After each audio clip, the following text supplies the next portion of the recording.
Swimming with the rays. I have swum there many times over. It's where I learned to swim. But on this particular day, a stingray had joined in.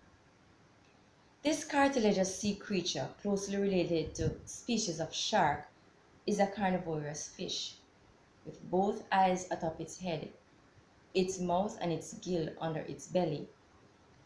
Flat and round with sides used for swimming, it drew attention to itself recently when it took the life of a well-renowned television personality and conversionist Steve Irwin, also known as the Crocodile Hunter.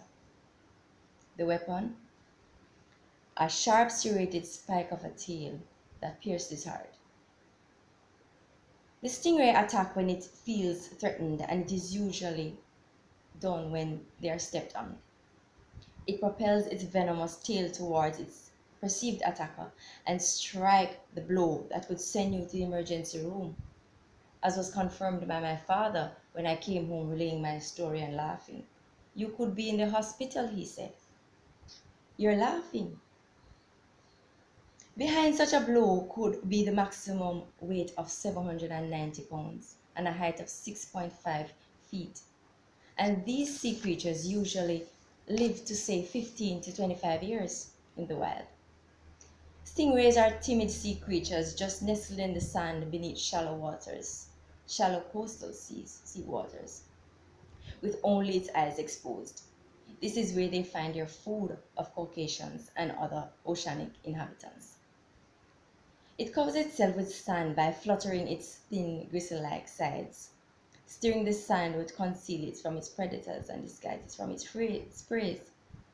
That was why I didn't see it. It just appeared out of nowhere, having shaken off its sandy camouflage. There are organized settings where tourist attractions allows you to swim with the rays, if you're brave enough. Cruise ships coming to the Caribbean have a visit of these attractions high on their list. This familiarity with creatures of the wild, though advertised as tame, equipped with potent, venomous fluid, is not for the faint-hearted. Nature lovers and adventurers have been intrigued by these creatures and daring to associate with them have lived to tell the tale of the tales. So have I, although not having been touched by the tale. It was a thrilling moment when I realized what was by my feet, advancing his wavering body closer by the second. So effortlessly it appeared to be moving that this swimming pattern is now being researched by Harvard University and the University of Buffalo for future manufacture of submarines for efficiency in maneuvering the waters like a flag in the wind. According to Alan Henningsen, a noted marine biologist who served as the fishes research specialist for the National Aquarium in Baltimore, with proper precautions, everyone can safely appreciate the graceful beauty of the stingrays up close. When you have prepared your mind for it and have mustered up the bravery, you can. That will work, but there is no beauty in the moment when you are surprised by a stingray. Fear would more describe it. Fear of the unknown, then fear of the known, then fear of not knowing what to do could paralyze you. I can say I swam with a ray, as brief as it was, not by choice, but by survival instinct.